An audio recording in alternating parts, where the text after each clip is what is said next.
ज्यादा यूजफुल होता है। नीट में भी इसमें से काफी क्वेश्चंस पूछे जाते हैं। इसका बेस कब शुरू हो जाता है? 9th क्लास में शुरू हो जाता है। तो आज हम इसका पूरा का पूरा बेसिक पार्ट देखने वाले हैं सेल के बारे में। Okay, so first of all will see कौन सा चैप्टर आज हम लेने वाले हैं? Cell the fundamental unit of life. Cell the fundamental unit of life. सबसे पहले हम देखते हैं कि फंडामेंटल का मतलब क्या होता है। हमने बोल तो दिया कि फंडामेंटल यूनिट ऑफ लाइफ है, लेकिन उस फंडामेंटल का मतलब क्या बनता है? जो फंडामेंटल है उसका क्या मतलब होता है? कोर, असेंशियल, मतलब कि बहुत ही ज्यादा जरूरी एलिमेंट, की बहुत ज्यादा जरूरी है। अगर सेल नहीं होगा, अगर वो चीज नहीं होगी तो कोई भी चीज सरवाइव नहीं कर पाएगी। अगर हम सर्वाइवल की इस टाइम किस पे बात कर रहे हैं? लाइफ के बारे में। यानी कि सेल जो है वो पूरा बेसिक है लाइफ के लिए। अगर सेल नहीं होगा तो लाइफ एग्जिस्ट नहीं कर सकती। तो सेल क्या हो गया? कोर पार्ट हो गया। और यूनिट क्या होता है? यूनिट होती है सिंगल चीज जो सरवाइव कर सकती है, उसको किसी और की जरूरत नहीं है। अगर वो सिंगल चीज भी प्रेजेंट है तो वो क्या कर पाएगी? सरवाइव कर पाएगी। लेकिन इसका मतलब ये नहीं है कि वो ग्रुप फॉर्म नहीं कर सकती है। वो ग्रुप फॉर्म भी कर सकती है और ग्रुप फॉर्म करके भी एक इंडिविजुअल बना सकती है। तो फंडामेंटल क्या होता है? फंडामेंटल मतलब होता है कोर, या फिर हम क्या बोल सकते हैं? असेंशियल।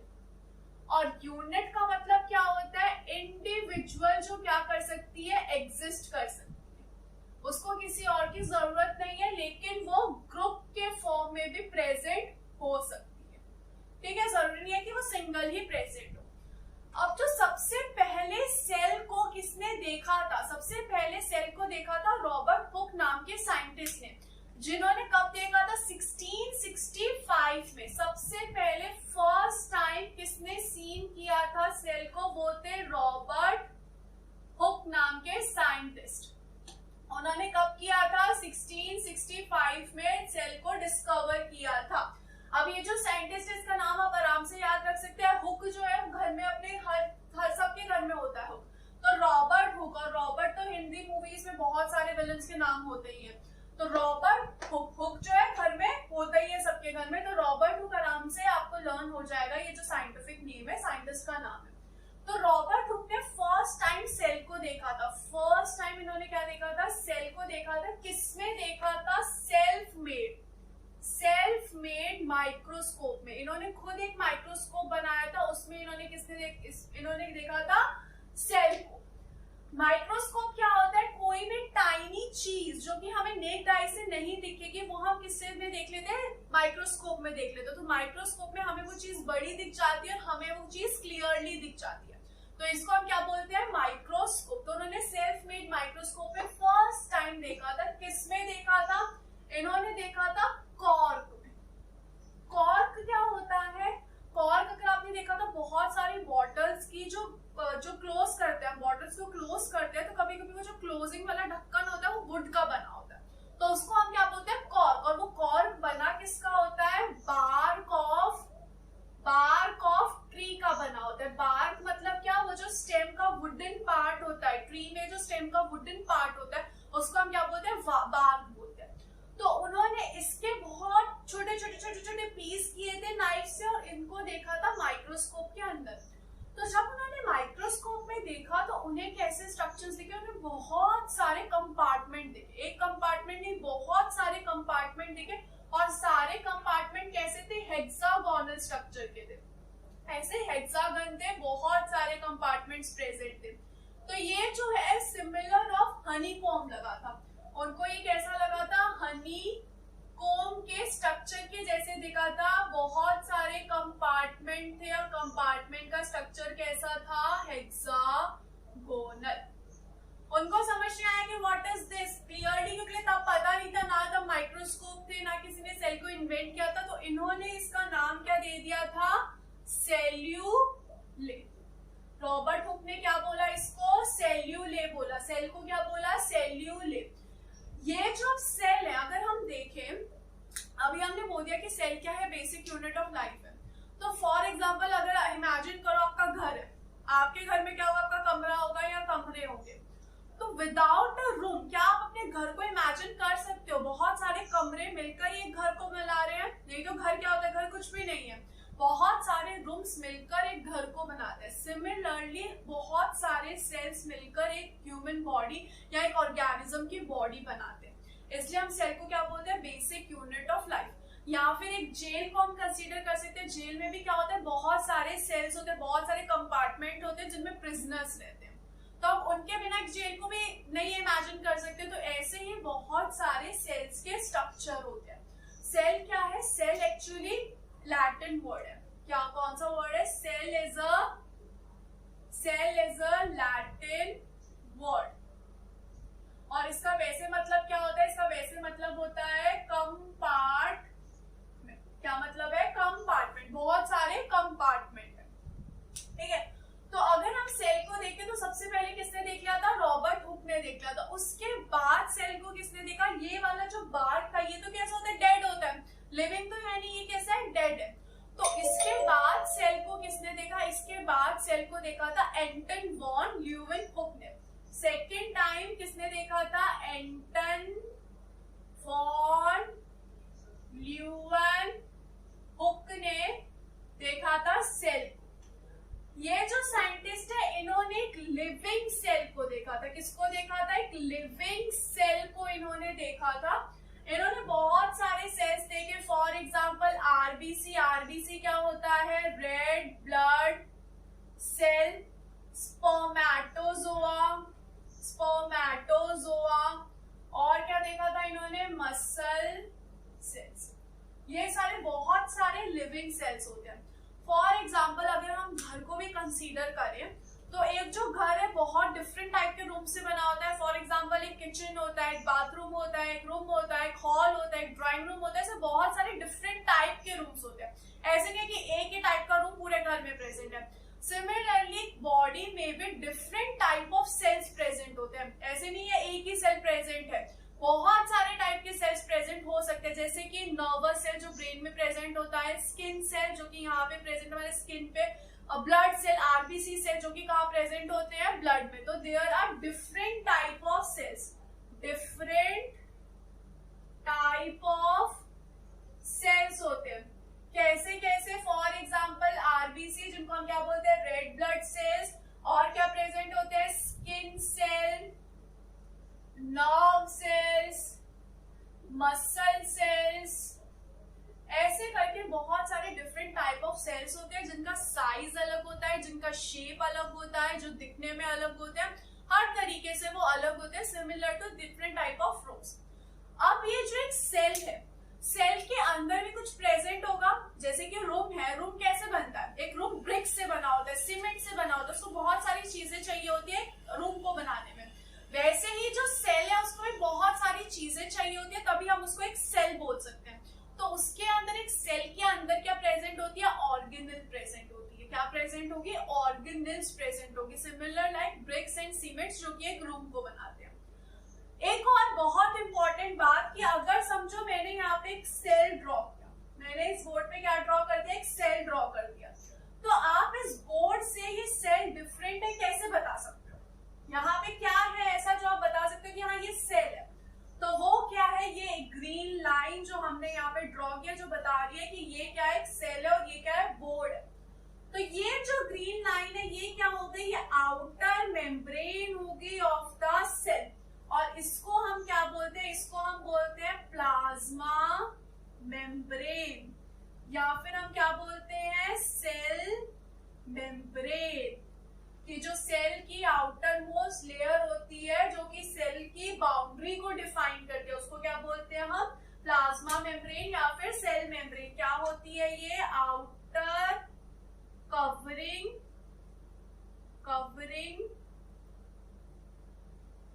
ऑफ सेल, क्या हो गई, ये प्लाज्मा मेम्ब्रेन हो गई।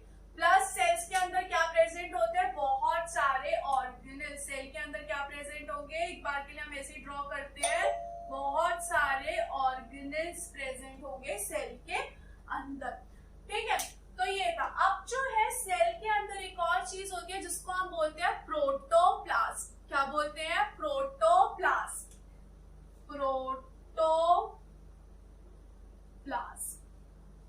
जो प्रोटोप्लाज्म है वो क्या होता है, ये जो प्लाज्मा मेम्ब्रेन है उसके अंदर जितना भी पार्ट है उसको हम क्या बोलते हैं, protoplasm. Protoplasm is the part of cell inside the cell membrane. Cell membrane के अंदर जितना भी पार्ट है, ये पूरा जितना भी पार्ट है सेल मेम्ब्रेन के अंदर, उसको हम क्या बोलेंगे, प्रोटोप्लाज्म बोलेंगे। ये जो टर्म है ये किसने दी थी, ये दी थी परकिंजी ने। किसने दी थी ये टर्म दी थी परकिंजी ने। साइंटिस्ट का नाम अगर आपको याद करने में दिक्कत होगी तो कैसे याद रखते हैं, पर, वर्ड्स के पर होते हैं परकिंजी, परकिंजी। ठीक है, तो इससे आप याद रख सकते हैं। ये वाला नेम बहुत इजी है, सिर्फ एक ट्रिक्स है जो साइंटिस्ट के नाम आपको याद करने में आसानी कर देगा। इसके अलावा यहाँ पे क्या प्रेजेंट है, ऑर्गेनेल्स प्रेजेंट है। जो एक बहुत इंपॉर्टेंट ऑर्गेनेल प्रेजेंट होता है सेल के अंदर, उसको हम क्या बोलते हैं, न्यूक्लियस। जो एक ऑर्गेनेल है जो कि सेल के अंदर प्रेजेंट होता है उसको हम क्या बोलते हैं, न्यूक्लियस। न्यूक्लियस जो है उसको ब्रेन ऑफ द सेल भी बोलते हैं, ब्रेन ऑफ द सेल। जैसे हमारी पूरी बॉडी को कंट्रोल क्या करता है, ब्रेन करता है, वैसे ही सेल को कौन कंट्रोल करेगा, न्यूक्लियस कंट्रोल करेगा। ये जो न्यूक्लियस वाली टर्म है ये किसने दी थी, ये दी थी रॉबर्ट ब्राउन ने। किसने दी थी, रॉबर्ट ब्राउन ने ये टर्म दी थी। रॉबर्ट सेम है, सिर्फ सरनेम चेंज हो गया, क्या आ गया है, ब्राउन आ गया। ये जो न्यूक्लियस है इसके अंदर क्या प्रेजेंट होता है, इसके अंदर प्रेजेंट होते हैं क्रोमोसोम्स। क्रोमोसोम्स क्या होते हैं, आपने सुना होगा कि आपको बोलते हैं जनरली कि तुम्हारी जो नाक है वो मम्मी से मिलती है, तुम्हारे जो आंखें हैं वो पापा से मिलती है, तुम्हारी जो बाल है वो मम्मी से मिलती है। तो ये सब जो कैरेक्टरिस्टिक्स हम बोलते हैं कि हमारे मम्मी पापा से मिलती है, कहाँ से आती है, क्रोमोसोम ही होते हैं जो कैरेक्टरिस्टिक को पापा मम्मी से हम में लेकर आते हैं। तो क्रोमोसोम्स क्या होते हैं, हेरिडिटी मटेरियल होते हैं जो इनहेरिट होते हैं फ्रॉम द पेरेंट्स टू सन और डॉटर। तो न्यूक्लियस के अंदर क्या होता है, न्यूक्लियस के अंदर होते हैं क्रोमोसोम्स। क्या प्रेजेंट होते हैं, क्रोमोसोम्स प्रेजेंट होते हैं। क्रोमोसोम्स कैसे होते हैं, क्रोमोसोम रॉड लाइक स्ट्रक्चर होते हैं। कैसे स्ट्रक्चर है ये, rod like structure, rod like structure. ठीक है, तो ये हो गया न्यूक्लियस जिसके बारे में हम पढ़ेंगे अभी जब आगे ऑर्गेनेल्स के बारे में पढ़ेंगे तब।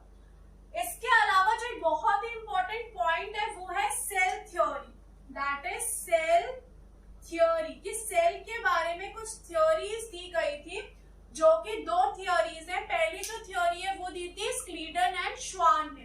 किन्होंने दी थी, स्क्लीडन एंड श्वान ने दी थी। इन दो साइंटिस्ट ने क्या कहा था कि जितने भी लिविंग ऑर्गेनिजम्स है, प्लांट्स है, एनिमल्स है, जितने भी लिविंग ऑर्गेनिजम्स है वो सब किससे बने हुए हैं, वो सब के सब सेल से बने हुए हैं। इसलिए हमने सेल को क्या बोलते हैं, फंडामेंटल यूनिट ऑफ लाइफ और basic unit of life. Schleiden and Schwann ने क्या बोला था कि all cells are made up of, sorry all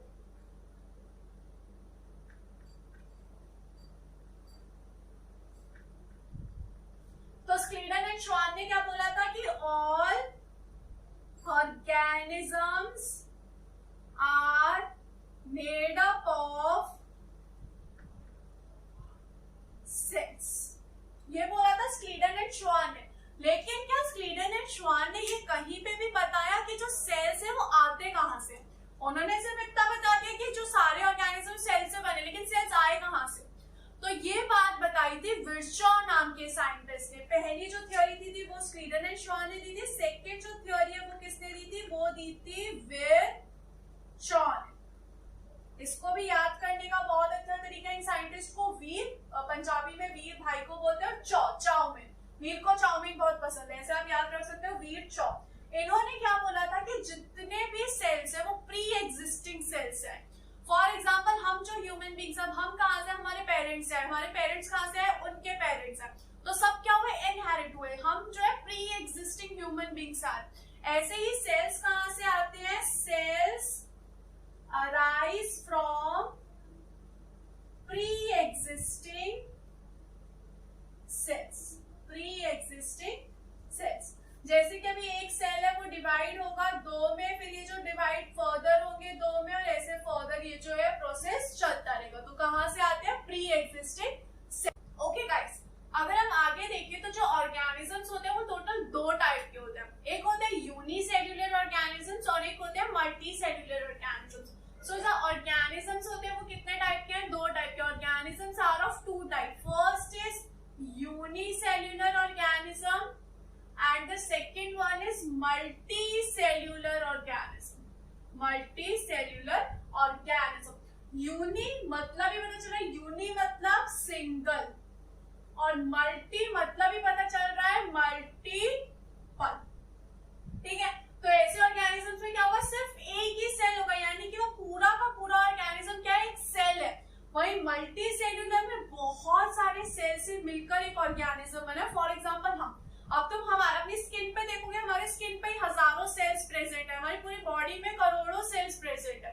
तो हम क्या हुआ? एक मल्टी सेल्यूलर ऑर्गेनिज्म। और यूनिसेल्यूलर ऑर्गेनिज्म सिर्फ एक अकेला सेल ही होता है और कुछ नहीं होता। फॉर एग्जाम्पल अमीबा, क्या हो गया एग्जाम्पल? अमीबा, क्लेमाइडोमोनास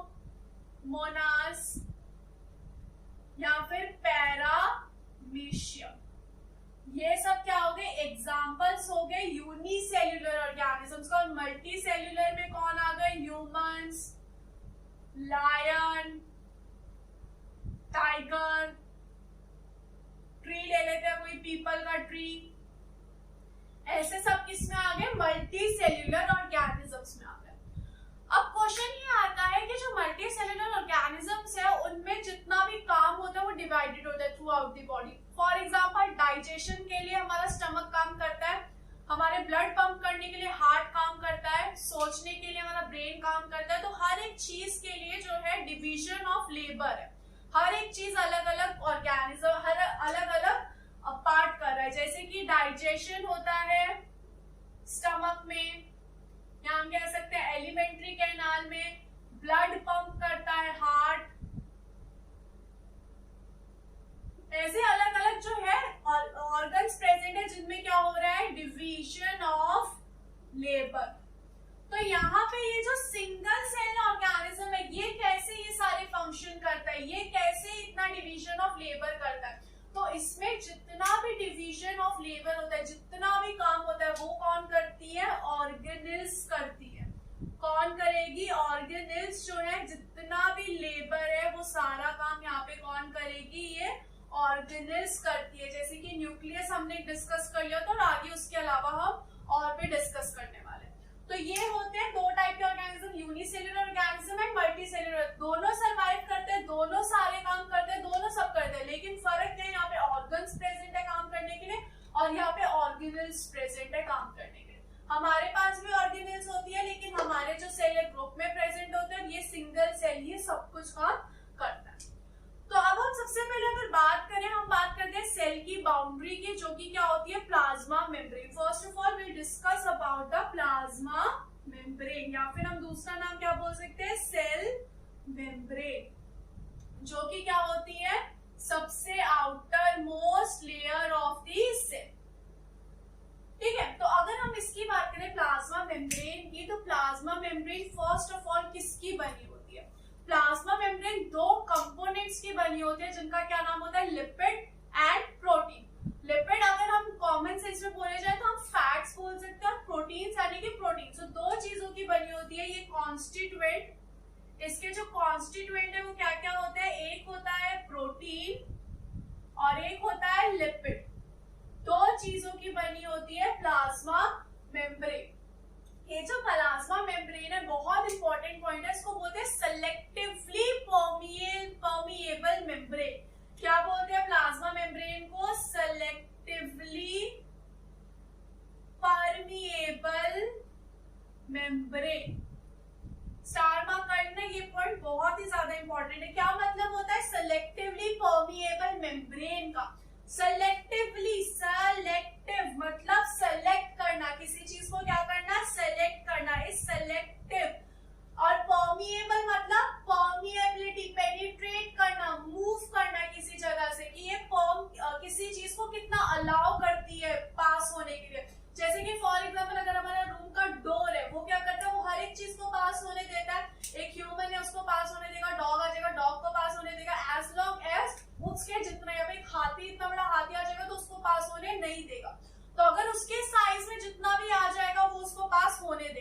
तो उसकी परमिएबिलिटी क्या है, लगभग पूरी परमिएबिलिटी है उसकी, क्योंकि अगर वो साइज उतना आ गया तो वो परमिएबल होने देगा, यानी कि उसको पास होने देगा। वही जो ये सेल मेम्ब्रेन है वो क्या है, सेलेक्टिवली परमिएबल है, वो सेलेक्ट करके परमिएबिलिटी देती है कि वो देखते हैं कि हाँ तुम ठीक है तुम जाओ, तुम ठीक नहीं हो तुम मत जाओ। मतलब वो एक तरह से गार्ड के जैसे, जो गेट पे गार्ड बैठा होता है उसके जैसे है, कि वो सिर्फ जो घर के लोग हैं उन्हीं को ही आने देता है अंदर, वो दुश्मनों को नहीं आने देता, वो बाहर के किसी एनिमल्स को अंदर नहीं आने देता, वो सिर्फ सिलेक्टिव लोगों को ही अंदर आने देता है, सिलेक्टिव लोगों को देख के। तो ये कैसे हो गया, गार्ड के जैसे हो गया। ये देखती है कि तुम मेरे सेल के काम के हो, तुम आ जाओ, तुम मेरे सेल के काम के नहीं हो, तुम चले जाओ, तुम अंदर नहीं आ सकते। ऐसी चीजों को क्या बोलते हैं, सिलेक्टिवली परमिएबल, जो क्या करे, सिलेक्ट करे और चीजों को अंदर आने दे। फॉर एग्जाम्पल अगर हम बात करें CO2 की, कार्बन डाइऑक्साइड की, कार्बन डाइऑक्साइड जो है वो हमारी बॉडी के लिए हार्मफुल है, अगर ज्यादा कंसंट्रेशन में होगी तभी तो हम कार्बन डाइऑक्साइड को एक्सेल कर लेते हैं। जब हम सांस लेते हैं तब हम क्या करते हैं, CO2 को अंदर लेते हैं और बाहर क्या फेंकते हैं, सॉरी O2 को अंदर लेते हैं और बाहर क्या फेंकते हैं, CO2 को फेंकते हैं। तो CO2 क्या है, हायर कंसंट्रेशन में हमारे लिए हार्मफुल है। तो ये प्लाज्मा मेम्ब्रेन क्या करेगी, सेल के बाहर CO2 को फेंक देगी। क्या करेगी, ये सेल है, यहाँ पे CO2 ज्यादा अमाउंट में प्रेजेंट था, यहाँ पे CO2 कम अमाउंट में प्रेजेंट था, तो सेल ने क्या किया, CO2 को बाहर फेंक दिया। ठीक है, सेल के बाहर फेंक दिया। यहाँ पे आपने एक बहुत इंपॉर्टेंट पॉइंट देखा कि CO2 की कंसंट्रेशन कहाँ ज्यादा थी, सेल के अंदर ज्यादा थी, और CO2 की कंसंट्रेशन कहाँ कम थी, बाहर CO2 की कंसंट्रेशन कम थी। यानी कि जो मूवमेंट ऑफ एलिमेंट्स होते हैं, आयंस होते हैं, मॉलिक्यूल्स होते हैं, किसी का भी जो मूवमेंट होता है वो कहाँ से कहाँ हो रहा है, from higher concentration to lower concentration. कहाँ हो रहा है, from higher concentration to lower concentration. जो CO2 है वो भी कहाँ जा रहा है, higher concentration to lower concentration. तो इस चीज को क्या बोलते हैं, इस चीज को बोलते हैं डिफ्यूजन। डिफ्यूजन क्या होता है, movement of molecules from higher concentration to lower concentration. Movement of molecules from higher concentration to lower concentration is called diffusion. ऐसे ही सिमिलरली सेल को क्या चाहिए, सेल को O2 चाहिए, सेल के पास O2 कम होगा। अब जो O2 है वो बाहर बहुत ज्यादा प्रेजेंट है और सेल के अंदर O2 जो है कम है, तो क्या होगा, सेल के अंदर O2 आएगा, from higher concentration to lower concentration. क्या बोल दिया हमने, डिफ्यूजन बोल दिया इस पॉइंट को। किसने हेल्प किया इसको, प्लाज्मा मेम्ब्रेन को। प्लाज्मा मेम्ब्रेन ने बोला ठीक है तुम जा सकते हो, तुम मेरे सेल के लिए अच्छे हो। इसको बोला तुम मेरे सेल के लिए बिल्कुल अच्छे नहीं हो, तुम निकल जाओ मेरे सेल्स।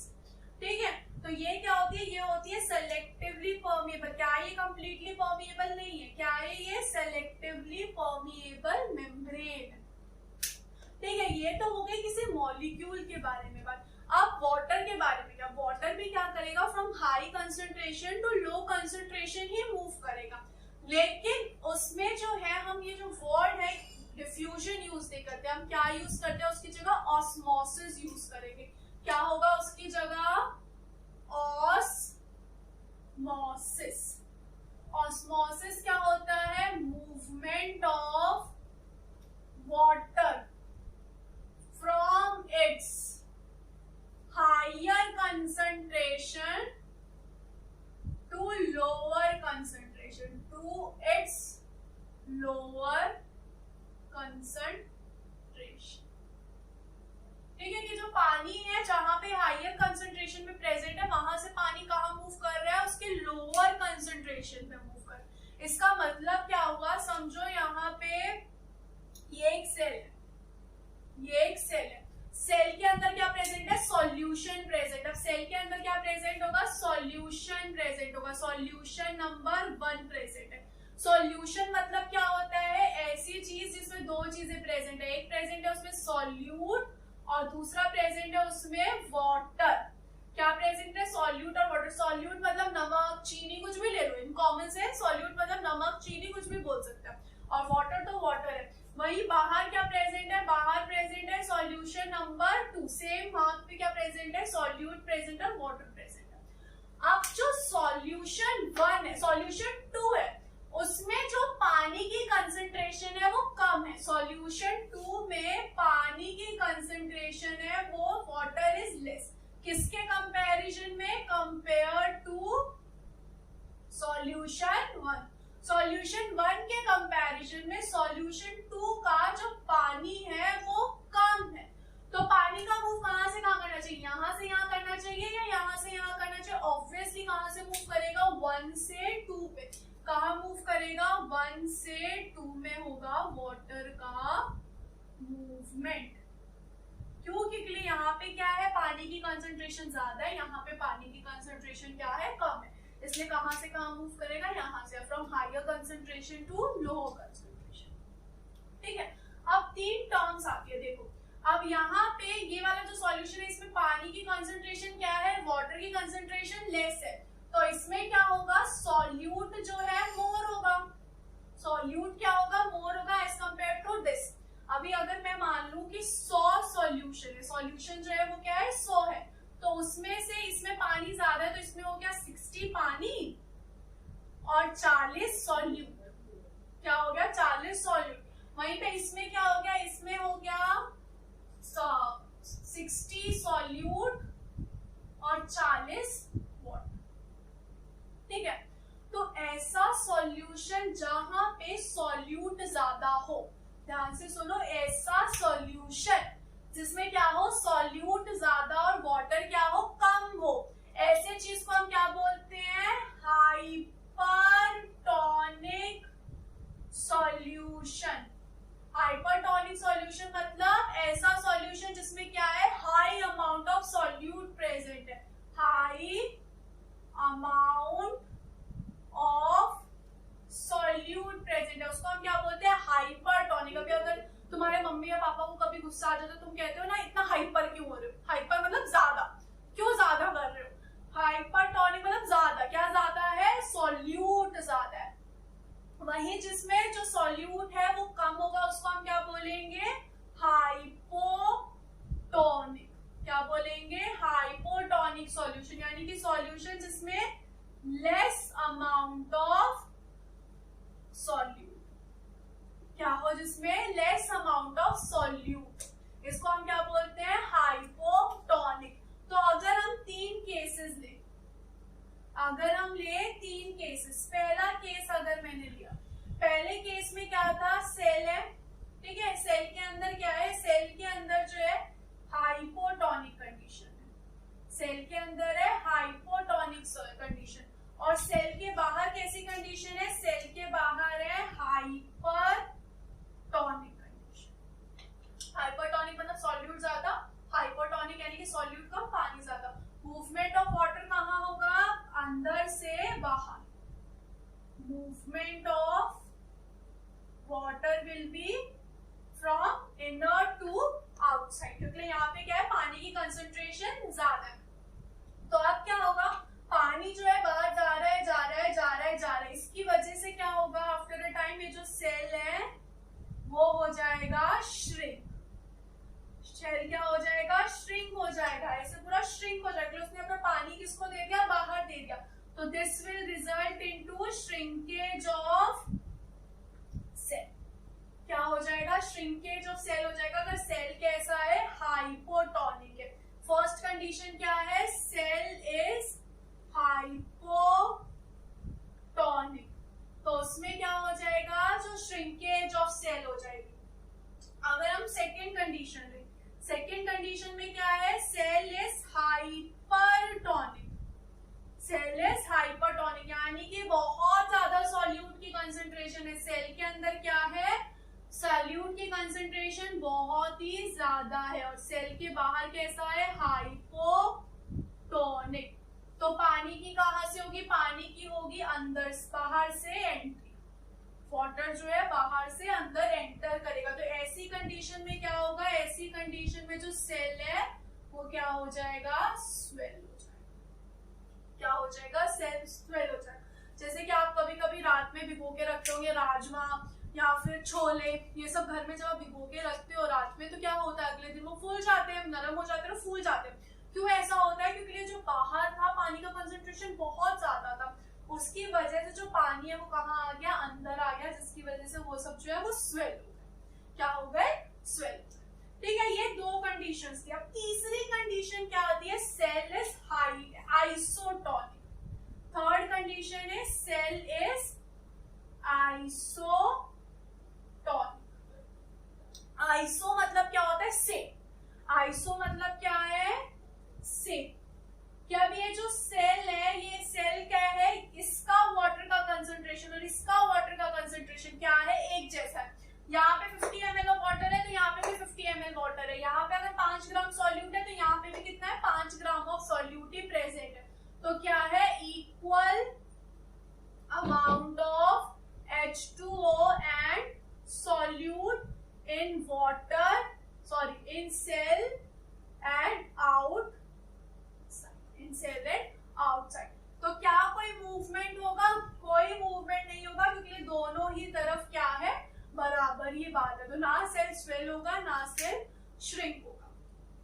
अब एक बहुत इंपॉर्टेंट पॉइंट आता है कि हमने यहाँ पे बोल दिया कि जो चीजें वो अंदर से बाहर जा रही है, बाहर से अंदर आ रही है, ये सब हो रहा है। तो क्या दूसरी तरफ से कुछ नहीं हो रहा, जैसे CO2 जो है यहाँ से यहाँ जा रहा है, तो क्या यहाँ से यहाँ नहीं आ रहा होगा CO2? तो बिल्कुल CO2 जो है दूसरी तरफ से भी आ रहा होता है, लेकिन वो जो है बहुत लेस अमाउंट में आता है, बहुत ही कम अमाउंट में अंदर आ रहा होगा। फॉर एग्जाम्पल अगर मैं लूं, ये एक सेल है, ये सेल कैसा है, हाइपोटोनिक। ये सेल कैसा, हाइपोटोनिक, और इसके बाहर की कंडीशन कैसी है, हाइपरटोनिक। तो क्या होगा, हाइपोटोनिक मतलब पानी की कंसंट्रेशन ज्यादा है, सॉल्यूट की कंसंट्रेशन कम, वाटर मोर। तो इसमें क्या होगा, अगर इसमें से बाहर जा रहे हैं 10 पानी के मॉलिक्यूल या 5 पानी के मॉलिक्यूल, जितने भी जा रहे हैं, तो अंदर आ रहे हैं 1 या 2। बाहर कितने गए, 1 2 3 4 5 6 7 बाहर गए। बाहर कितने गए, 7 गए, और अंदर कितने आए, 2 आए। तो कितने बाहर गए, नेट मूवमेंट कहाँ हुआ, नेट मूवमेंट कहाँ हुआ, अंदर से बाहर। ये जो है नेट मूवमेंट है, हमने अभी जितनी भी बात की है वो किसकी की है, नेट मूवमेंट की। लेकिन नेट मूवमेंट कहाँ है, बाहर, अंदर से बाहर, बाहर से अंदर। जो नेट मूवमेंट है वो कहाँ से होगी, अंदर से बाहर। तो डिफ्यूजन में net movement is from higher concentration to lower concentration. ऐसे ही आइसोटोनिक सॉल्यूशन में भी अगर एक अंदर से बाहर जा रहा है तो एक बाहर से अंदर आ रहा है, इसलिए इधर कहते हैं कि इधर क्या होती है, नो नेट मूवमेंट। क्या होती है, नो नेट मूवमेंट। अब कभी बच्चा आपने सोचा है कि जब आप सॉइल में पानी डालते हो प्लांट्स के लिए, तो वो जो प्लांट्स वो पानी लेते कैसे हैं, प्लांट्स की जो रूट्स है वो वाटर को लेती कैसे है? तो सेम प्रोसेस वो क्या करती है, ऑस्मोसिस का करती है। अगर आपने एक प्लांट में, सॉइल में, ये पूरी सॉइल है और प्लांट है, अगर आपने इसके सॉइल में वाटर पोर किया तो क्या हो जाएगी, सॉइल में जो वाटर की कंसंट्रेशन है वो क्या हो जाएगी, ज्यादा हो जाएगी। Water concentration is more in soil. वही जो पेड़ है उसमें क्या हो जाएगी, वाटर की कंसंट्रेशन लेस है। तो फिर इसकी वजह से क्या हो जाएगा, जो वाटर है वो मूव करेगा from high concentration to low concentration. High concentration to low concentration क्या मूव करेगा, वाटर मूव करेगा। और इसी की वजह से क्या करते हैं, प्लांट जो है वो एब्सॉर्ब करते हैं वाटर को। इसी की वजह से क्या होती है, movement of water from soil to plant, osmosis की वजह से। तो इसलिए लिविंग ऑर्गेनिजम्स के लिए ऑस्मोसिस का होना बहुत ही ज्यादा जरूरी है फॉर द सर्वाइवल। अब समझो हमने बात की थी कि जो CO2 है वो अंदर से बाहर चला जाता है क्योंकि अंदर जो कंसंट्रेशन है वो बहुत ज्यादा है। व्हाट इफ के अंदर जो है किसी भी ऐसा सॉल्यूट है जो बहुत हार्मफुल है हमारे सेल के लिए, लेकिन वो कम कंसंट्रेशन में प्रेजेंट है, लेकिन सेल उसको रख नहीं सकता है, सेल को उसको बाहर फेंकना। तो ऐसी कंडीशन में सेल क्या करेगा, कि डिफ्यूजन तो क्या होता है from higher concentration to lower concentration. लेकिन अगर हम एक कंडीशन ले जिसमें सेल के अंदर कोई एक ऐसी चीज प्रेजेंट है, बाहर उसकी कंसंट्रेशन क्या है, हाई है, और अंदर उसकी कंसंट्रेशन क्या है, लो है, लेकिन लो में भी वो जो है सेल के लिए हार्मफुल है, सेल जो है उसको रख नहीं सकता। तो ऐसी कंडीशन में क्या करेगा, सेल यूज करेगा एटीपी को, यूज करेगा एटीपी को। एटीपी क्या होती है, एनर्जी। सेल क्या करेगा, एनर्जी यूज करेगा, और ये जो चीज है इसको कहाँ फेंक देगा, अंदर से बाहर या बाहर से अंदर। ये सिर्फ एक एग्जांपल था कि व्हाटएवर द कंडीशन इज, अगर सेल को low concentration to high concentration में मूवमेंट करवानी पड़ती है तो सेल किसको यूज करता है, एटीपी को। एटीपी क्या होती है, एनर्जी होती है, एडिनोसाइन ट्राइफॉस्फेट। क्या है ये, एनर्जी है। ठीक है, ये क्या था, एक सेल की सबसे आउटर मेम्ब्रेन के बारे में था। लेकिन एक स्पेशल मेम्ब्रेन प्रेजेंट होती है कुछ कुछ ऑर्गेनिजम्स के पास, जैसे कि for example plant cells and bacteria. उनके पास ये स्पेशल मेम्ब्रेन को हम क्या बोलते हैं, सेल वॉल। क्या बोलेंगे, सेल वॉल। तो क्या है, सेल वॉल। सेल वॉल क्या होती है, सेल वॉल होती है एक extra membrane outside the plasma membrane in some living organism. In some living organism, for example, plant cells and bacteria. ठीक है, अब ये जो सेल वॉल है इसका होने का फायदा क्यों होता है, क्या फायदा है सेल वॉल होने का। तो सेल वॉल जो होती है वो कैसी है, रिजिड होती है। सेल वॉल जो है, सेल वॉल इज रिजिड, यानी कि रिजिड मतलब टफ होती है बिल्कुल। वही जो प्लाज्मा मेम्ब्रेन है, वही जो प्लाज्मा मेम्ब्रेन है वो फ्लेक्सिबल होती है। कैसी है भाई, वो फ्लेक्सिबल है, वो मूव कर जाती है, वो फ्लेक्सिबल है, लेकिन ये रिजिड है, ये टफ है, ये हिलती नहीं है। समझ सकते हो कि सेल वॉल तुम्हारे पापा जैसी है, पापा कैसे होते हैं, टफ होते हैं। वही जो सेल मेम्ब्रेन है मम्मी जैसे, मम्मी क्या होती है, थोड़ी फ्लेक्सिबल होती है, उनको थोड़ा सा मनाओ तो वो मान जाती है, फॉर एग्जाम्पल। ठीक है, तो ये प्लाज्मा मेम्ब्रेन क्या है, प्लाज्मा मेम्ब्रेन होती है फ्लेक्सिबल, सेल वॉल जो होती है वो कैसी होती है, रिजिड होती है। जो सेल वॉल है वो किसकी बनी होती है, वो बनी होती है सेल्यूलोज। किसकी बनी होती है, सेल्यूलोज की। वही जो प्लाज्मा मेम्ब्रेन है वो किसकी बनी हुई थी, वो बनी हुई थी प्रोटीन एंड लिपिड। किसकी बनी हुई थी, प्रोटीन एंड लिपिड की। अगर हम देखें प्लाज्मा मेम्ब्रेन को ही एक बार, तो प्लाज्मा मेम्ब्रेन के फ्लेक्सिबल होने का फायदा क्या होता है।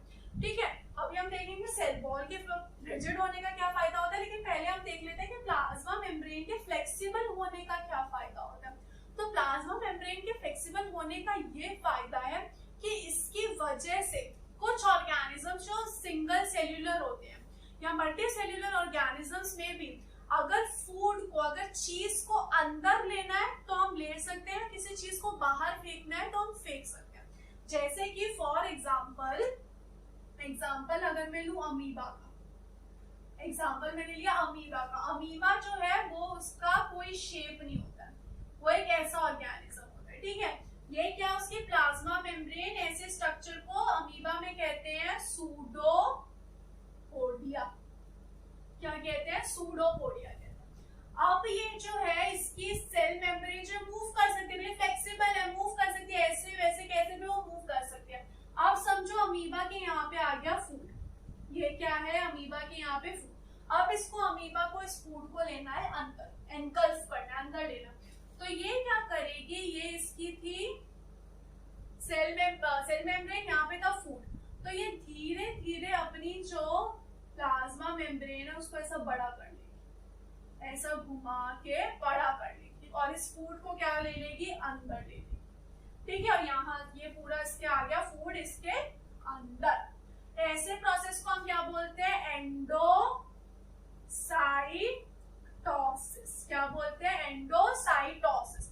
और इसके पूरे उल्टे को एंडोसाइटोसिस मतलब from outside to engulf inside, to engulf inside. इसको क्या बोल दिया हमने, एंडोसाइटोसिस। वही इसका उल्टा क्या होगा, एक्सोसाइटोसिस। कि सेल को जो है अंदर से कोई चीज बाहर फेंक रही है, उसको अंदर नहीं रखती,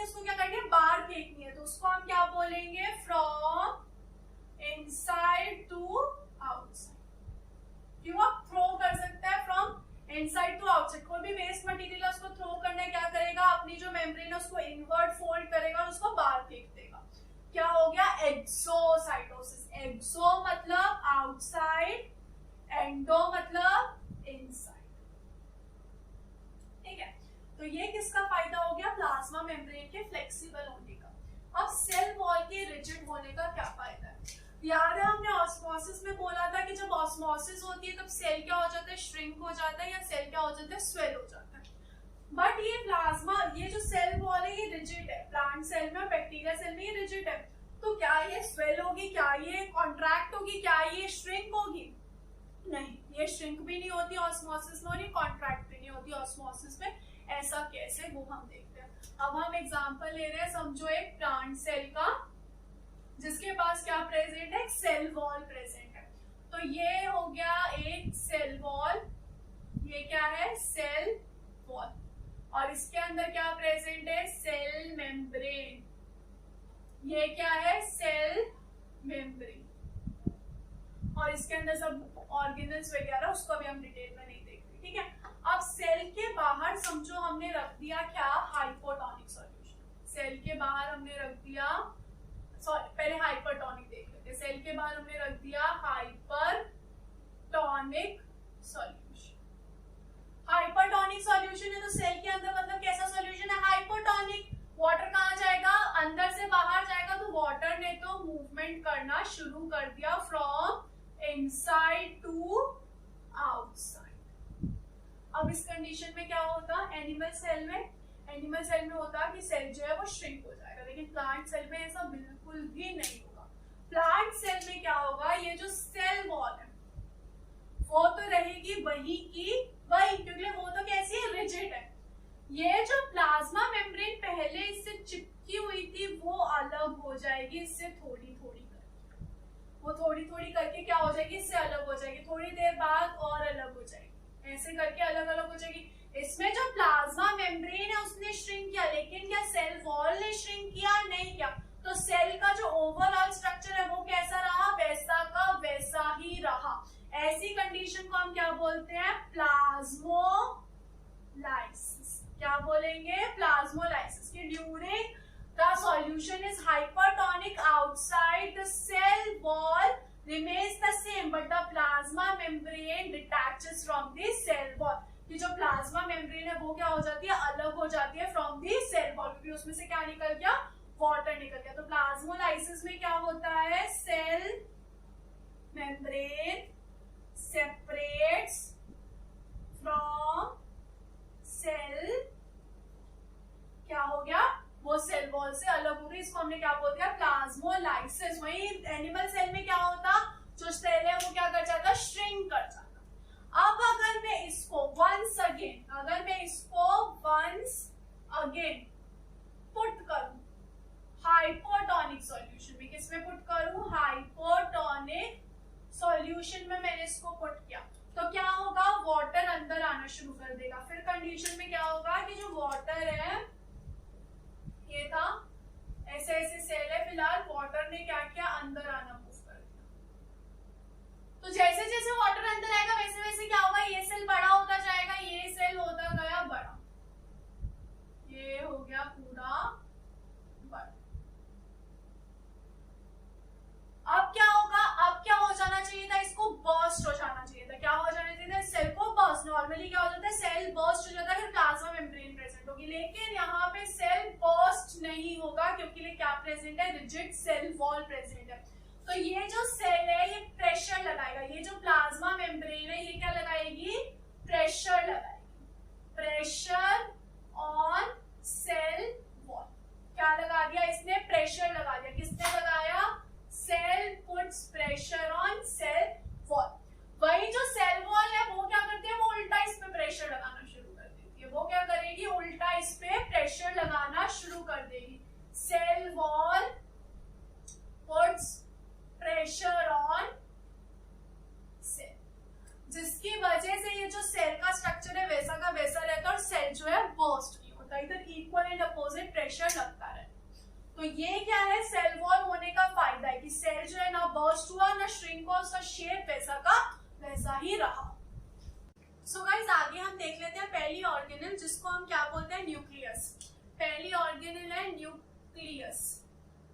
जो न्यूक्लियस है उसको हम और क्या बोलते हैं, उसको हम बोलते हैं brain of the cell, brain of the cell. ऐसा क्यों बोलते हैं हम आगे देखेंगे इसके बारे में। जो न्यूक्लियस है उसको हम न्यूक्लियस क्यों बोलते हैं? क्योंकि उसके पास भी क्या प्रेजेंट होती है? वेल डिफाइंड मेम्ब्रेन प्रेजेंट होती है, जैसे एक सेल के पास प्रेजेंट होती है। इसकी जो मेम्ब्रेन है उसको हम क्या बोलते हैं? उसको हम बोलते हैं न्यूक्लियर मेम्ब्रेन। ये जो न्यूक्लियर मेम्ब्रेन होती है डबल लेयर्ड होती है। डबल लेयर्ड यानी कि 2 लेयर से बनी होती है। जैसे सेल वॉल जो है वो सिंगल लेयर से बनी होती है, लेकिन जो न्यूक्लियर मेम्ब्रेन है वो कैसी होती है? डबल लेयर्ड होती है। ये जो है 1 2 डबल लेयर्ड होती है न्यूक्लियर मेम्ब्रेन, और उसमें क्या प्रेजेंट होते हैं? बीच बीच में पोर्स प्रेजेंट होते हैं। इनको क्या बोलते हैं? न्यूक्लियर पोर्स प्रेजेंट होते हैं in between nuclear membrane. Nuclear membrane के बीच में क्या प्रेजेंट है? न्यूक्लियर पोर्स प्रेजेंट होते हैं। और न्यूक्लियर मेम्ब्रेन कैसी है? डबल लेयर्ड होती है। जो न्यूक्लियस है उसको ब्रेन ऑफ द सेल इसलिए बोला जाता है क्योंकि उसके पास क्या प्रेजेंट होते हैं? Rod shape chromosomes. इसके पास क्या प्रेजेंट होंगे? रॉड शेप क्रोमोसोम्स प्रेजेंट होते हैं। ये क्या है? क्रोमोसोम्स, जो कि कैसे हैं? Rod shape. ये जो क्रोमोसोम्स है ये रॉड शेप या फिर ये क्रोमोसोम्स तभी बनते हैं जब सेल का डिवीजन होता है। हमने देखा था कि जो सेल है वो प्री एग्जिस्टिंग सेल से बनता है, यानी कि सेल का क्या होता है? डिवीजन होता है। ये जो सेल है वो डिवाइड करता है 2 में। तो जब ये सेल इस प्लेस में होता है कि वो डिवाइड करने वाला है, तभी वो किस फॉर्म में प्रेजेंट होता है? क्रोमोसोम फॉर्म में कब प्रेजेंट होता है? जब वो डिवाइड करने के फॉर्म में होता है सेल। ऐसे नॉर्मली अगर सेल प्रेजेंट है तो किस फॉर्म में प्रेजेंट होगा? उसमें क्रोमोसोम फॉर्म होंगे क्रोमैटिन के फॉर्म में। कैसे प्रेजेंट होंगे क्रोमोसोम्स? क्रोमैटिन फॉर्म में। Normally in chromatin form. ये जो क्रोमैटिन होते हैं ये थ्रेड लाइक होते हैं, ये ऐसे ऐसे बिल्कुल थ्रेड लाइक होते हैं, लेकिन जैसे ही सेल का डिवीजन होने वाला होता है कैसे फॉर्म हो जाते हैं? क्रोमोसोम फॉर्म कर लेते हैं। और ऐसे कैसे हैं? थ्रेड लाइक होते हैं। ये जो क्रोमैटिन है या ये जो क्रोमोसोम है ये किससे बने होते हैं? ये बने होते हैं डीएनए से। किससे बने होते हैं? डीएनए से। They are made up of DNA. DNA का मतलब deoxyribonucleic acid. Deoxyribonucleic acid को क्या बोल दिया हमने? डीएनए बोल दिया। ये जो डीएनए है इसके अंदर भी क्या प्रेजेंट होता है? इसके अंदर प्रेजेंट होता है जीन्स। क्या प्रेजेंट होते हैं? पहनने वाली जीन्स नहीं, जीन्स प्रेजेंट होते हैं। जीन्स जो है वो क्या है? Functional unit of DNA. जैसे सेल है फंक्शनल यूनिट ऑफ लाइफ, वैसे ही जीन है फंक्शनल यूनिट ऑफ डीएनए। अब तुम्हारा जो भी है, नाक है, कान है, बाल है, जितने भी तुम्हारी बॉडी में कोई भी कैरेक्टरिस्टिक है वो किस पे डिपेंड करता है? जीन पे डिपेंड करता है। जितना भी कुछ है वो किसकी वजह से आता है? जीन की वजह से आता है। तो अगर हम एक क्रोमोसोम को देखें तो उसमें प्रेजेंट होते हैं बहुत सारे जीन्स, और ये सारे जीन्स मिलके क्या बनाते हैं? डीएनए बनाते हैं। फिर ये जो डीएनए है पूरा कॉइल होके क्या बनाते हैं? क्रोमोसोम बनाते हैं। तो ये जो कॉइल स्ट्रक्चर है ये क्या है? डीएनए। इसमें एक स्पेसिफिक रीजन पे क्या है? जीन है, और इस टोटल स्ट्रक्चर को हम क्या बोलते हैं? क्रोमोसोम। क्या बोलते हैं? क्रोमोसोम बोलते हैं। जीन क्या है? Functional unit of DNA. DNA क्या है? न्यूक्लिक एसिड है, जो कि क्या होता है? पेरेंट से बच्चे में ट्रांसमिट होता है। ठीक है। अब ये जो न्यूक्लियर मेम्ब्रेन है किसी किसी ऑर्गेनिज्म में एब्सेंट भी होती है, किसी ऑर्गेनिज्म में प्रेजेंट है, किसी ऑर्गेनिज्म में एब्सेंट भी होती है। ऐसे ऑर्गेनिज्म को हम क्या बोलते हैं? प्रोकैरियोटिक।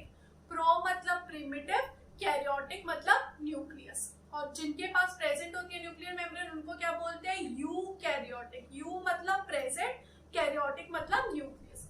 तो ऑन द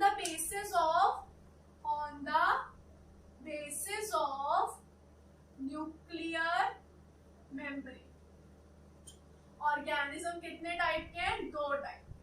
पहला टाइप कौन सा है? प्रोकैरियोटिक। और दूसरा टाइप कौन सा है? यूकैरियोटिक। प्रो मतलब प्रिमिटिव। प्रो मतलब प्रोफेशनल मत समझ लेना कोई भी। प्रो मतलब प्रिमिटिव।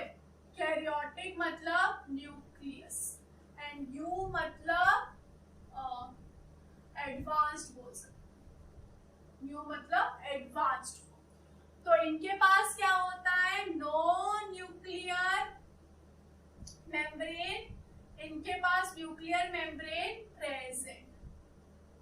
ठीक है, तो इनमें कौन आते हैं, इनमें आते हैं फॉर एग्जांपल बैक्टीरिया। इनमें कौन आ गए, फॉर एग्जांपल बैक्टीरिया। ठीक है, और इनमें क्या आ गए, फॉर एग्जांपल ह्यूमंस, आप ह्यूमंस आ गए, प्लांट्स आ गए, ये सब किसमें आ गए, यूकैरियोटिक।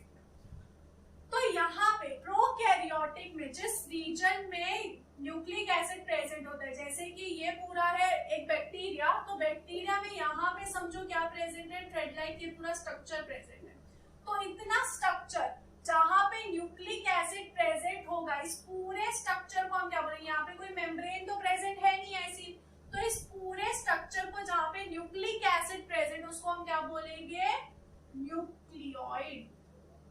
क्या बोलेंगे, न्यूक्लियोइड। न्यूक्लियोइड क्या है, region in prokaryotes where nucleic acid is present.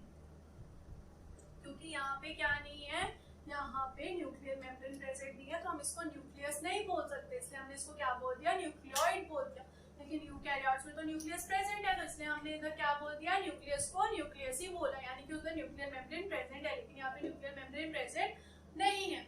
Similarly prokaryotes में मेम्ब्रेन बाउंड ऑर्गेनेल्स भी नहीं देखी जाती। अब तुम किसी भी ऑर्गेनेल को ऑर्गेनेल कब बोलोगे, जब उनके आसपास मेम्ब्रेन प्रेजेंट होगी, लेकिन प्रोकैरियोट्स में तो होती ही नहीं है। यहाँ पे क्या नहीं है, नो मेम्ब्रेन बाउंड ऑर्गेनेल, और यहाँ पे क्या होती है, प्रेजेंट। ठीक है, जैसे अगर मैंने एक सेल ले लिया, तो सेल के अंदर बहुत सारी चीजें प्रेजेंट है। ठीक है, ये तुम कैसे बोल सकते हो, ये तुम तभी बोल सकते हो जब उन चीज के अराउंड मेम्ब्रेन प्रेजेंट होगी, नहीं तो तुम बोल ही नहीं सकते कि बहुत सारी चीजें प्रेजेंट है। कैसे प्रेजेंट है, हमें क्या पता, जब उनके अराउंड मेम्ब्रेन प्रेजेंट है तभी तो तुम बोल सकते हो। तो इनमें नो मेम्ब्रेन बाउंड ऑर्गेनेल और इसमें membrane bound organelles are present in eukaryotic cells. ठीक है, तो ये है न्यूक्लियस। न्यूक्लियस के बाद आता है साइटोप्लाज्म। न्यूक्लियस के बाद क्या देखेंगे हम, साइटोप्लाज्म।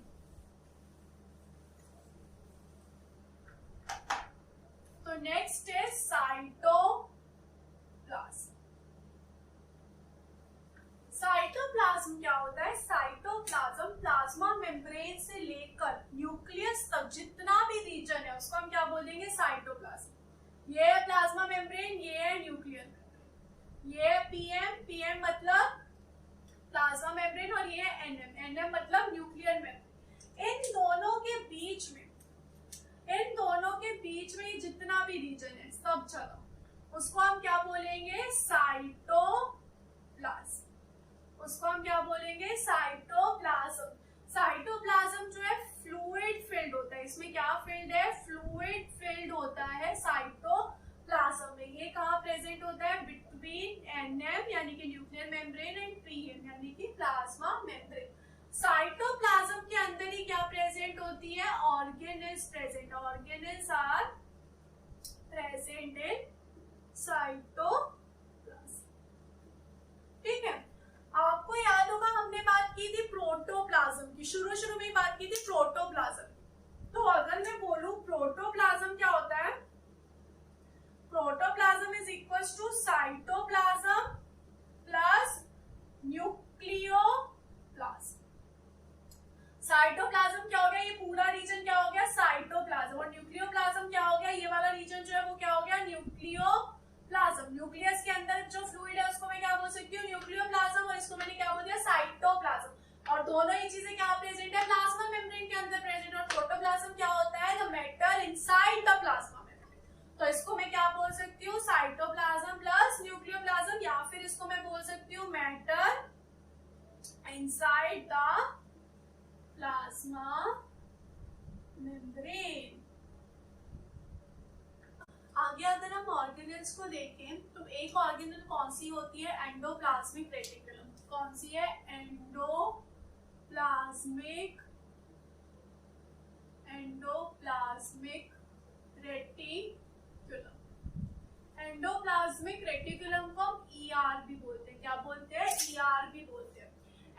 एंडोप्लाज्मिक रेटिकुलम जो है दो टाइप का होता है, एक होता है SER और एक होता है RER। SER का मतलब क्या होता है, स्मूथ एंडोप्लाज्मिक रेटिकुलम, और RER का क्या मतलब होता है, रफ एंडोप्लाज्मिक रेटिकुलम। जो SER होता है वो कैसे होते हैं, उसमें बहुत सारे स्टॉक्ड मेम्ब्रेन्स प्रेजेंट होती है, प्लस उसमें बहुत सारी राउंड वेसिकल्स प्रेजेंट होती है। अगर हम एक सेल का स्ट्रक्चर देखें, अगर ये एक सेल का स्ट्रक्चर है तो यहाँ पे क्या प्रेजेंट होगा, न्यूक्लियस प्रेजेंट है। समझो यहाँ पे क्या प्रेजेंट है, न्यूक्लियस प्रेजेंट है। तो न्यूक्लियस के मेम्ब्रेन के साथ अटैच ही, न्यूक्लियर मेम्ब्रेन के साथ अटैच ही क्या प्रेजेंट होता है, ER प्रेजेंट होता है। ये पूरा क्या है, ER है। ऐसे क्या प्रेजेंट होगा, ER प्रेजेंट होगा। तो ER में क्या होता है, इस टाइप के मेम्ब्रेनस स्ट्रक्चर प्रेजेंट होती है, प्लस राउंड वेसिकल्स प्रेजेंट होती है। प्लस क्या प्रेजेंट है, राउंड वेसिकल्स। तो ये है वेसिकल्स राउंड, और ये क्या है, मेम्ब्रेनस स्ट्रक्चर। ये दोनों ही किस में प्रेजेंट होता है, ER। ये दोनों स्ट्रक्चर किसके हैं, ER के। तो ER जो दो टाइप के RER और SER, इनमें फर्क क्या होता है कि जो RER है उसका जो मेम्ब्रेन है वो रफ होती है। उसको अगर आप टच करोगे, टच कर तो नहीं सकते, लेकिन अगर आप माइक्रोस्कोपिक में देखोगे तो उसमें क्या होता है, यहाँ पे ऐसे कुछ स्ट्रक्चर्स प्रेजेंट होते हैं, जिसकी वजह से इसका अपीयरेंस कैसा आता है, थोड़ा रफ आता है। ये जो स्ट्रक्चर्स होते हैं ये क्या होते हैं, राइबोसोम्स होते हैं। क्या होते हैं, राइबोसोम्स होते हैं। तो RER में क्या प्रेजेंट होता है, राइबोसोम प्रेजेंट ऑन मेम्ब्रेन। भाई इसमें क्या होता है, ये चीज एब्सेंट होती है। इसकी वजह से स्मूथ एंडोप्लाज्मिक रेटिकुलम में जो मेम्ब्रेन है वो स्मूथ दिखती है, वही RER में जो मेम्ब्रेन है वो रफ दिखती है। ठीक है, तो फिर ये जो दोनों है इनका फंक्शन क्या होता है, SER और RER, और इनफैक्ट ER का फंक्शन क्या होता है। ER को हम बोल सकते हैं फैक्ट्री ऑफ द सेल या फिर मैन्युफैक्चर ऑफ द सेल, क्योंकि ना ER क्या करता है, चीजें बनाता है। जैसे फैक्ट्री जो है प्रोडक्शन करती है ना, वैसे ER का फंक्शन क्या होता है, ये करता है टू प्रोड्यूस। ये क्या करता है, प्रोडक्शन करता है चीजों का, एक फैक्ट्री और मैन्युफैक्चर के जैसे। क्या बनाता है, ये दो चीजें बनाता है। एक तो ये बनाता है लिपिड्स और एक बनाता है प्रोटीन्स। इससे कुछ याद आ रहा है कि जो प्लाज्मा मेम्ब्रेन है वो भी लिपिड्स और प्रोटीन्स की बनी होती है, यानी कि मैं बोल सकती हूँ ER इन दोनों चीजों को बनाता है, और फिर ये दोनों चीजें किसमें बनने में हेल्प होती है, प्लाज्मा मेम्ब्रेन के बनने में हेल्प होती है। तो ये जो लिपिड्स है इसकी फॉर्मेशन कौन करवाता है, smooth endoplasmic reticulum forms lipids. वही RER क्या करता है, फॉर्म करता है प्रोटीन्स। ये जो राइबोसोम है बेसिकली क्यों चाहिए होते हैं, प्रोटीन्स की सिंथेसिस के लिए चाहिए होता है, इसलिए राइबोसोम क्या प्रेजेंट होते हैं, RER में। राइबोसोम क्या करते हैं, सिंथेसाइज प्रोटीन्स करते हैं, इसलिए इनको हमने क्या बोल दिया, मैन्युफैक्चरर बोल दिया ऑफ द सेल या फिर फैक्ट्री ऑफ द सेल। अब ये जो ER है ये आप देख सकते हो पूरे न्यूक्लियस से कहां तक प्रेजेंट है, लगभग प्लाज्मा मेम्ब्रेन तक प्रेजेंट है। तो मैं बोल सकती हूँ ये जो एक सेल में नेटवर्क की तरह फॉर्म कर रहा है, क्या फॉर्म कर रहा है, ये ER forms network in cell. इस नेटवर्क का फायदा क्या होता है कि ऐसे बहुत सारे नेटवर्क प्रेजेंट होंगे, यहाँ पे भी ऐसे नेटवर्क प्रेजेंट है, हर जगह ऐसे नेटवर्क प्रेजेंट।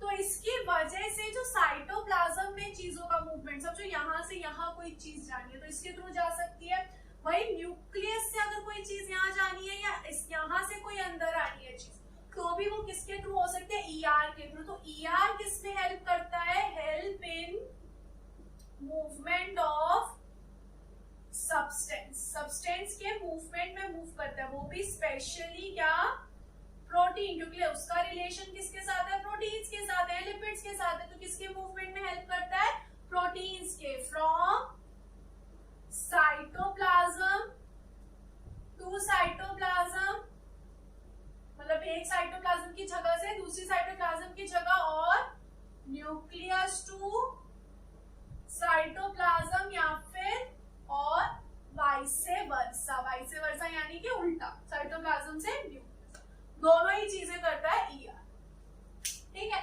ईआर में जो एसईआर है वो एक बहुत मेन फंक्शन करता है कि जो लीवर होता है उसमें क्या करेगा, ये डिटॉक्सिफिकेशन का काम करेगा।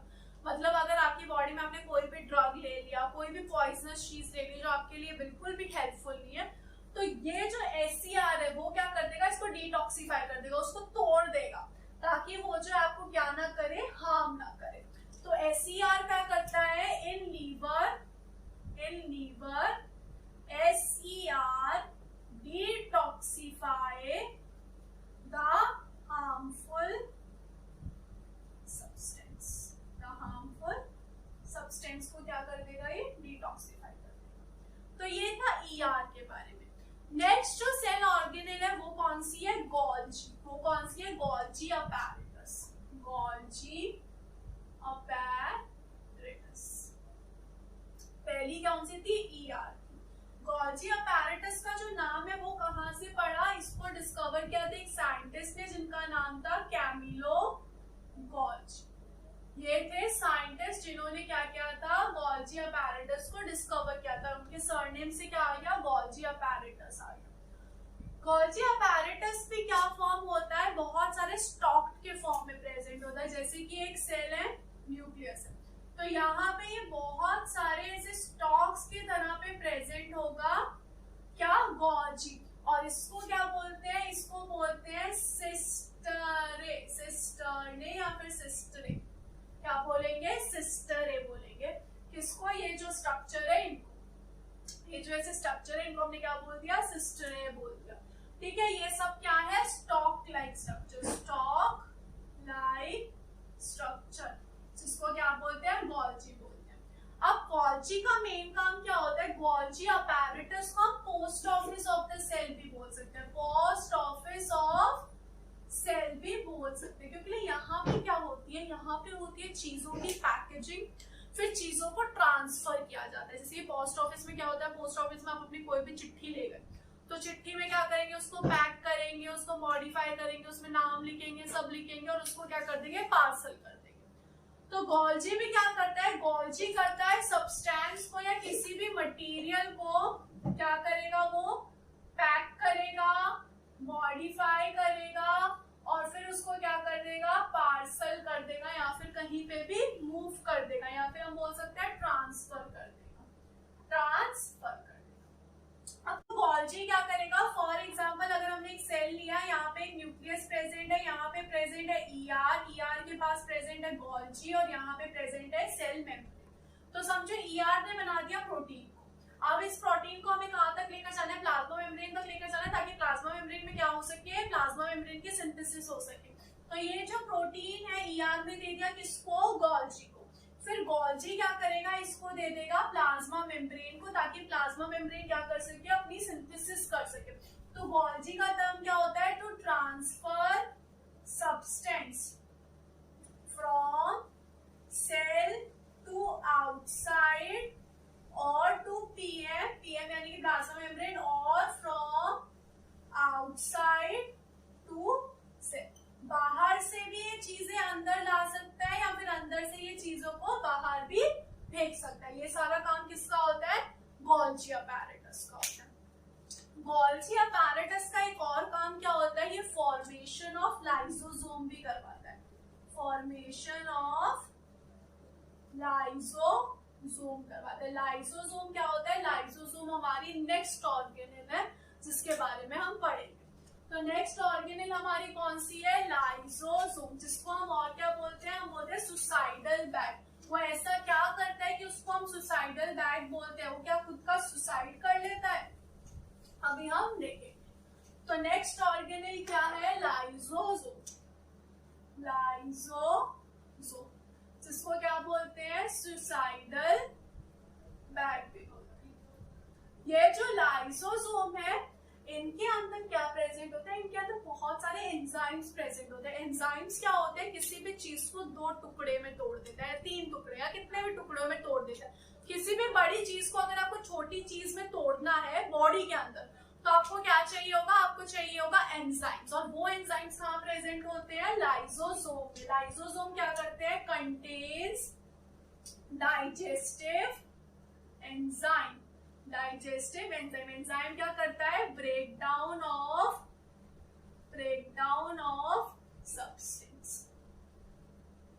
ठीक है, अब सब जो तुम्हारी बॉडी में कोई भी फॉरेन मटेरियल आया जो तुम्हारी बॉडी के लिए अच्छा नहीं है, हार्मफुल है, कोई बैक्टीरिया आ गया, ठीक है, अभी तुम्हारी बॉडी में बहुत सारे बैक्टीरिया एंटर करते होंगे लेकिन तुम रोज तो बीमार नहीं पड़ते ना, तो उनका क्या होता है, उनको क्या कर देगा, लाइसोसोम डिस्ट्रॉय कर देगा। ये क्या करता है? डिस्ट्रॉय फॉरेन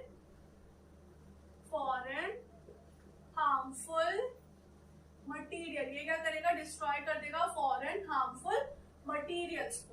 ठीक है, किसके थ्रू? डाइजेस्टिव एंजाइम्स के थ्रू वो क्या कर देगा? फॉरेन हार्मफुल मटेरियल्स को डिस्ट्रॉय। देखो कोई कंडीशन आ गई जिसमें जो सेल है वो क्या हो गया? डैमेज हो गया। अब सेल जो है यूजफुल नहीं रहा हमारी बॉडी के लिए, अगर वो हमारी बॉडी में रहा तो वो हमारी बॉडी को खराब कर देगा। तो ऐसी कंडीशन में क्या होता है? लाइसोसोम है, उसके अंदर क्या प्रेजेंट है? डाइजेस्टिव एंजाइम प्रेजेंट है। क्या प्रेजेंट है? Digestive enzyme present. तो ये जो लाइसोसोम है ये क्या हो जाएगा? बर्स्ट हो जाएगा, बर्स्टिंग ऑफ लाइसोसोम। अब ये जो सेल है उसके अंदर क्या हो गया? लाइसोसोम बर्स्ट हो गया, तो उसके डाइजेस्टिव एंजाइम क्या हो जाएंगे? बाहर आ जाएंगे, सेल के अंदर आ जाएंगे और क्या कर जाएंगे? Digestion of cell. क्या कर देंगे? डाइजेशन ऑफ सेल कर देंगे। इसलिए इसको सुसाइडल बैग कहा जाता है, क्योंकि इसने क्या किया? अपने आप को बर्स्ट कर लिया। बर्स्ट कर दिया तो सेल जो है उसको पूरे वो जो एंजाइम है खा गए, उसको डिस्ट्रॉय कर दिया और जो सेल है वो अब नहीं बच पाया। ये सिर्फ इतना इसलिए हुआ क्योंकि ये जो सेल है वो क्या था? Damage cell. सेल कैसा था? डैमेज सेल था, तो उसको रखना हमारी बॉडी के लिए अच्छा नहीं है। इसलिए हमारे जो लाइसोसोम ने उसको क्या कर दिया? उसको खत्म ही कर दिया, डाइजेस्टिव एंजाइम रिलीज करके। इसलिए हमने क्या बोल दिया? लाइसोसोम्स को सुसाइडल बैग। तो अगर हम नेक्स्ट ऑर्गेनेल देखें तो नेक्स्ट ऑर्गेनेल होती है माइटोकॉन्ड्रिया। माइटोकॉन्ड्रिया जो होती है उसको हम बोलते हैं एनर्जी हाउस भी बोलते हैं या फिर एटीपी हाउस भी बोलते हैं, क्योंकि ये माइटोकॉन्ड्रिया ऐसी जगह है जहाँ पे क्या बनती है? एनर्जी बनती है। एनर्जी क्या होती है? एटीपी होती है। तो वो कहाँ बनेगी? माइटोकॉन्ड्रिया में बनेगी। नेक्स्ट ऑर्गेनेल कौन सी है? माइटोकॉन्ड्रिया। माइटोकॉन्ड्रिया क्या करती है? माइटोकॉन्ड्रिया इज रिस्पॉन्सिबल फॉर, इसको हम बोलते हैं एनर्जी करेंसी ऑफ सेल, क्योंकि यहाँ पे क्या बनती है? यहाँ पे बनती है फॉर्मेशन ऑफ एटीपी। यहाँ पे क्या होगा? फॉर्मेशन ऑफ एटीपी होगा और एटीपी क्या होती है? एनर्जी होती है। एटीपी की फुल फॉर्म क्या है? Adenosine triphosphate. Adenosine triphosphate. ये जो एनर्जी है किसमें यूज होती है? कोई भी केमिकल प्रोसेस अगर आपकी बॉडी में हो रहा है, कोई भी मैकेनिकल काम अगर आप कर रहे हो तो सबके लिए क्या चाहिए? एनर्जी चाहिए होगी। भले आप भाग रहे हो, दौड़ रहे हो, कुछ भी कर रहे हो, in any case this will be useful for you. यही है जो आपकी बॉडी में कोई भी फंक्शन करवाती है एनर्जी से रिलेटेड, तो इसको हम क्या बोलते हैं? एटीपी। कहाँ बनती है ये? माइटोकॉन्ड्रिया में बनती है। तो अगर हम माइटोकॉन्ड्रिया का स्ट्रक्चर देखें तो माइटोकॉन्ड्रिया भी न्यूक्लियस के जैसे इधर क्या प्रेजेंट होती है? डबल मेम्ब्रेन प्रेजेंट होती है। क्या प्रेजेंट होती है? माइटोकॉन्ड्रिया में भी दो मेम्ब्रेन होती है। एक होती है आउटर मेम्ब्रेन, लेकिन जो इसकी इनर मेम्ब्रेन है वो थोड़ी सी स्पेशल होती है। जो इनर मेम्ब्रेन है उसमें ऐसी फोल्डिंग्स प्रेजेंट होती है। क्या प्रेजेंट है यहाँ पे? इनर मेम्ब्रेन में फोल्डिंग्स प्रेजेंट है। ये जो फोल्डिंग्स है ये क्यों प्रेजेंट होती है? अगर फोल्डिंग्स कर दोगे आप किसी भी चीज की तो उसका सरफेस एरिया इंक्रीज हो जाएगा, और सरफेस एरिया इंक्रीज हमें क्यों चाहिए? क्योंकि यहाँ पे क्या होता है? एटीपी प्रोडक्शन होता है। एटीपी प्रोडक्शन कहाँ पे होगा? इनर मेम्ब्रेन में होगा। कहाँ पे होता है? इनर मेम्ब्रेन में होगा एटीपी प्रोडक्शन, आउटर मेम्ब्रेन में नहीं होगा। इसलिए क्या होता है? इसका जो इनर मेम्ब्रेन होती है वो फोल्डेड होती है। माइटोकॉन्ड्रिया के बहुत ही इंपॉर्टेंट पॉइंट क्या है कि माइटोकॉन्ड्रिया के पास खुद का डीएनए और खुद के प्रोटीन्स होते हैं। ये खुद का डीएनए से खुद का प्रोटीन्स बना सकता है, ऐसा एक स्पेशल ऑर्गेनेल है ये। तो इसकी स्पेशलिटी क्या है कि इसके पास it has its own DNA, खुद का डीएनए इसके पास और खुद का प्रोटीन है। ऐसा बहुत कम ऑर्गेनेल्स के पास होता है। तो ये क्या है? माइटोकॉन्ड्रिया की स्पेशलिटी है। तो माइटोकॉन्ड्रिया मेनली क्यों चाहिए होता है? एनर्जी के लिए चाहिए।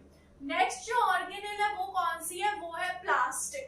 कौन सी ऑर्गेनेल है? Next organelle is plastid. जो प्लास्टिड होते हैं वो डिफरेंट टाइप के होते हैं। मेनली जो प्लास्टिड्स है वो कहाँ प्रेजेंट होते हैं? मेनली वो प्रेजेंट होते हैं प्लांट सेल। जो प्लास्टिड्स है वो डिफरेंट डिफरेंट टाइप के, एक होता है प्लास्टिड क्रोमोप्लास्ट। क्रोमो का मतलब क्या होता है? कलर्ड। क्रोमो का क्या मतलब होता है? कलर्ड। तो ऐसे प्लास्टिड्स क्या होते हैं? कलर्ड प्लास्टिड्स होते हैं। एक होते हैं ल्यूकोप्लास्ट। ल्यूकोप्लास्ट मतलब क्या होता है? व्हाइट। तो ऐसे प्लास्टिड्स जो है वो कैसे होते हैं? व्हाइट कलर के होते हैं। और एक होता है क्लोरोप्लास्ट। क्लोरोप्लास्ट भी कैसा है? क्रोमोप्लास्ट जैसा कलर्ड होता है। क्या है? क्लोरोप्लास्ट। वो भी कैसा है? कलर्ड होता है। और वो कलर्ड में कौन सा कलर का होता है? ग्रीन कलर का होता है। ग्रीन कलर का रीजन क्या है? ग्रीन कलर का रीजन होता है पिगमेंट। पिगमेंट क्या होता है? कोई भी पिगमेंट एक ऐसा पिगमेंट है जो कलर देता है, किसी भी चीज को कलर देता है। अगर हमारी स्किन का कलर डार्क है तो वो भी एक पिगमेंट की वजह से। तो ये किस पिगमेंट की वजह से होता है? क्लोरोफिल पिगमेंट की वजह से। जो क्लोरोप्लास्ट एक ऐसे कलर का होता है, ग्रीन कलर का होता है क्लोरोप्लास्ट। ठीक है, जो क्लोरोप्लास्ट है इसका क्या काम होता है? इसका काम होता है सिंथेसिस ऑफ फूड। क्या करता है ये? सिंथेसिस करता है फूड का। इसके क्लोरोप्लास्ट के बाद क्लोरोफिल के अलावा और भी येलो, ऑरेंज कलर के पिगमेंट प्रेजेंट होते हैं, लेकिन मेन क्या है? मेन है क्लोरोफिल, क्योंकि इसी की वजह से क्या हो रहा है? सिंथेसिस ऑफ फूड हो रहा है। ऐसे different type of plastids present होते हैं। जैसे कि ल्यूकोप्लास्ट जो है उसका मेन काम क्या होता है? उसका मेन काम होता है स्टोरेज का।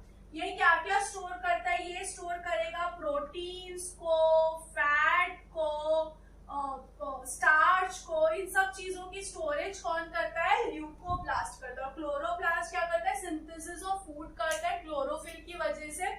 अब ये जो पार्ट है प्लास्टिड में होता है। जो क्लोरोफिल है वो कहाँ प्रेजेंट है? प्लास्टिड में प्रेजेंट है। लेकिन जो बैक्टीरियाज होते हैं उनमें तो होता नहीं है कोई भी क्लोरोप्लास्ट। उनमें क्यों क्लोरोप्लास्ट नहीं होता? क्योंकि उनमें मेम्ब्रेन बाउंड ऑर्गेनेल ही प्रेजेंट नहीं है। क्लोरोप्लास्ट क्या एक मेम्ब्रेन बाउंड ऑर्गेनेल है, और बैक्टीरियाज में वो होता नहीं है। तो बैक्टीरियाज में जो क्लोरोफिल है, बैक्टीरिया में एक स्पेशल केस है कि बैक्टीरिया में क्लोरोफिल कहाँ प्रेजेंट होते हैं? क्योंकि बैक्टीरिया में तो क्लोरोप्लास्ट है नहीं, क्योंकि क्लोरोप्लास्ट क्या है? मेम्ब्रेन बाउंड है।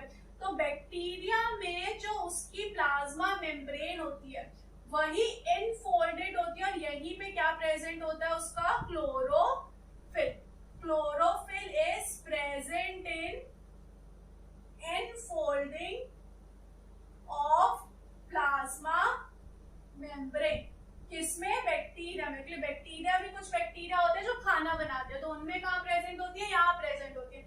वही प्लांट्स में कहाँ प्रेजेंट होती है? क्लोरोप्लास्ट के अंदर प्रेजेंट होती है। क्लोरोप्लास्ट भी कैसा है? Double membrane bound. ये भी कैसा होता है? Double membrane. दो मेम्ब्रेन से बना होता है, एक मेम्ब्रेन एंड दो मेम्ब्रेन। दो मेम्ब्रेन का बना होता है क्लोरोप्लास्ट। और ये जो क्लोरोप्लास्ट के इनर मेम्ब्रेन है, जो इतना भी है, जो अंदर का जितनी भी जगह है, इसको क्या बोलते हैं हम? स्ट्रोमा।